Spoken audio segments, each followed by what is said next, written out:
Ignition sequence starts. 6, 5, 4, 3, 2, 1, 0. Liftoff. We have a liftoff.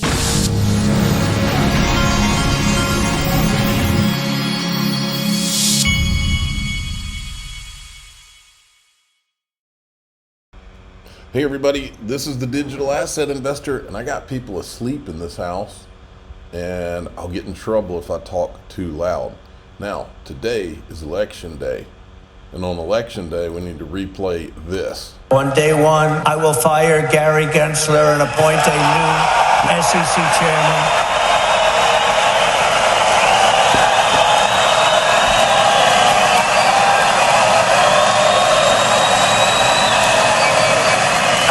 He was that unpopular. Oh, yeah.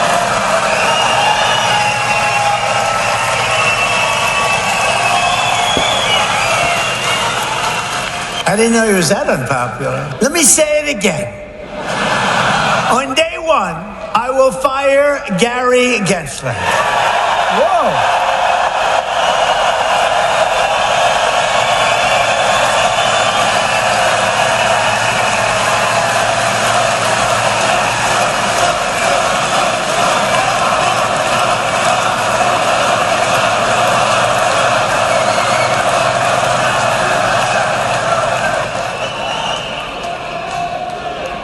I will appoint a new SEC chairman who believes America should build the future, not block the future, which is what they're doing. Okay, and you are in luck today because Gary Gensler just happened to be interviewed at Money 2020, and I found the clip this morning. The SEC chair traditionally resigns on or before inauguration if their party loses. Do you see yourself as a traditional SEC chair? Well, I'm honored to be the 33rd chair, and I don't know if there's a traditional. There's 4 or 5 of us that were not lawyers, so I'm not a lawyer. Joe Kennedy wasn't, so that puts us in the minority. But again, I'm not going to comment on an election, Hope, as much as you care to pull me in. My legal term does, as a commissioner, runs till the middle of 26. But you're right that traditionally presidents get to decide who the chairs of the SEC. That's a good part of democracy. Absolutely. I'm curious though, what was going through your mind when you saw the headline earlier this year that the former president said he would vow to fire you? My daughters found it interesting. I could say that, and they sent me a few text messages. Look at Gary trying to paint himself as a victim. My daughters they're scared. But other than that, I mean, I thought that's what presidents do to their entire cabinet as well. So I just thought that's part of democracy. And are you afraid that, from reports from Bloomberg, that Democratic donors, major ones, are also pushing Kamala Harris's team to replace you? Are you afraid of that outcome? Hope, I sleep fine at night. Yeah, this is great. She didn't let him off the hook at all. Listen to this. This is great. When I was invited to talk with you in this fireside, I was very excited. I was telling my colleagues, and one of them said to me, wow, Money 2020, I mean, this crowd hates Gensler. I don't know if you knew that, or if now that you do know, I mean, is that a sign for you that you're actually doing your job? Is that the middlemen maybe that you're targeting and trying to make more transparent, that's your goalpost of how you measure success? No, Hope, I don't measure success through the animus that what we do. So, but do you have any final messages to them? Wide range of folks, whether they're financial technology firms, whether they're in finance itself. My God, I'm 18 years at Goldman Sachs. I spent 4 or 5 years up at MIT because I was asked by now a Nobel laureate, Simon Johnson, recruited me to go up there, but my God, he's a Nobel laureate now. But Simon invited me to go up there and what better place to do it but to the intersection of money, finance, money, and technology. And I think that we constantly are changing, and I want to see how we can better do this for investors and issuers. But yes, there's some that are going to be the market intermediaries in the middle, the people that are Watch how many times he talks about incumbents. He knows exactly what he's been doing. operating the stock exchanges or the clearing houses or the brokers or investment advisors that have different incentives than somebody like I do. Now, if I was still at Goldman Sachs, I might not like some of the things I'm doing. But my job is for 330 million Americans, and we do it with an openness. We want to hear the comments. We want to hear the feedback. When we lose in court, we adjust. Oh, you do? But our clients still ultimately the 330. When he lost in court, he didn't adjust when Binomial was wanting to do XRP futures, and then he threatened them after the court ruling. He's a liar.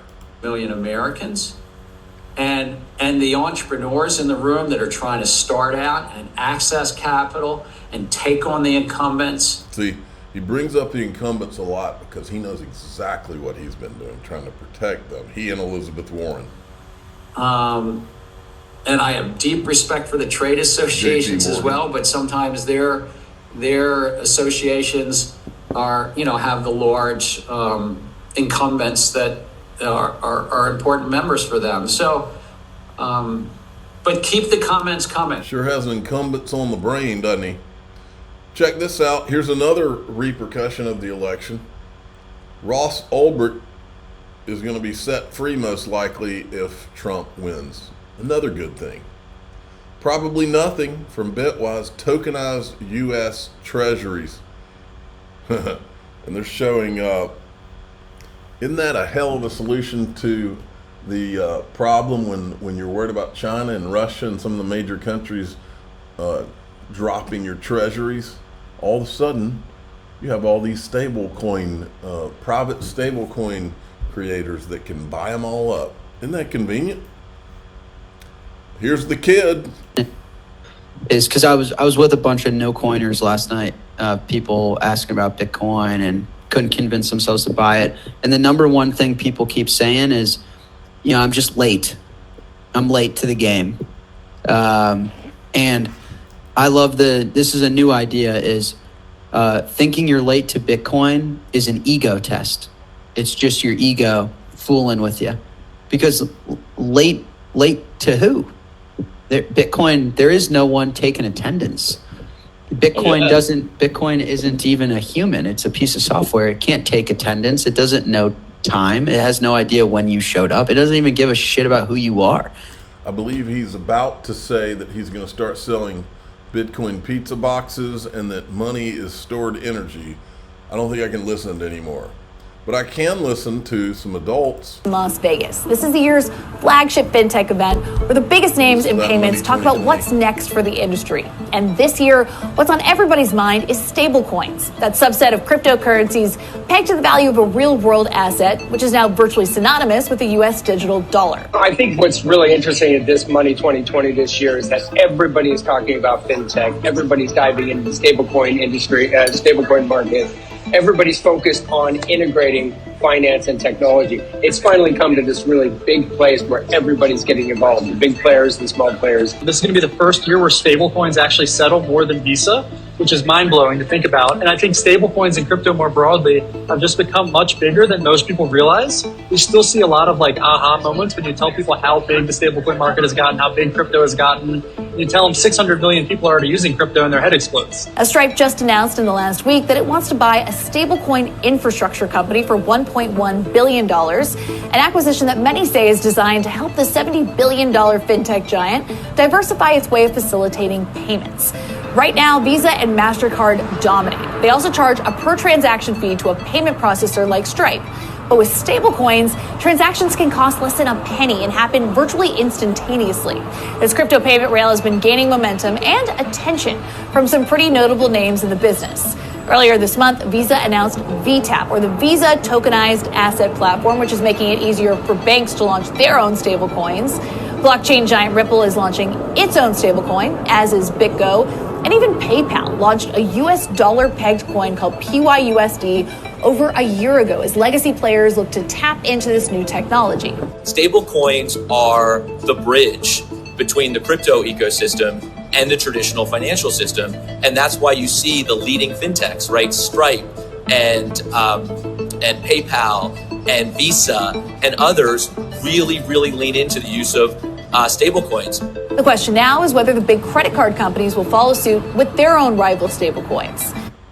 He says the bridge. So the more bridges coming into crypto, the more liquidity, prices go up. And share that vision, and certainly the bet that we're making at Ripple. Everything that Ripple does has very much of a compliance forward approach. As I think everybody knows, we've applied for a stablecoin license through Standard Custody and Trust, which Ripple acquired this summer. And our objective is to issue a stablecoin through a trust company, which is a significant differentiator.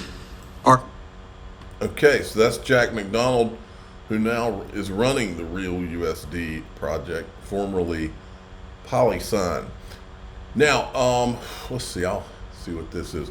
Okay, a whale has bet $6.93 million in USDC on a Trump win, boosting Trump's odds back above 60% on Poly Market.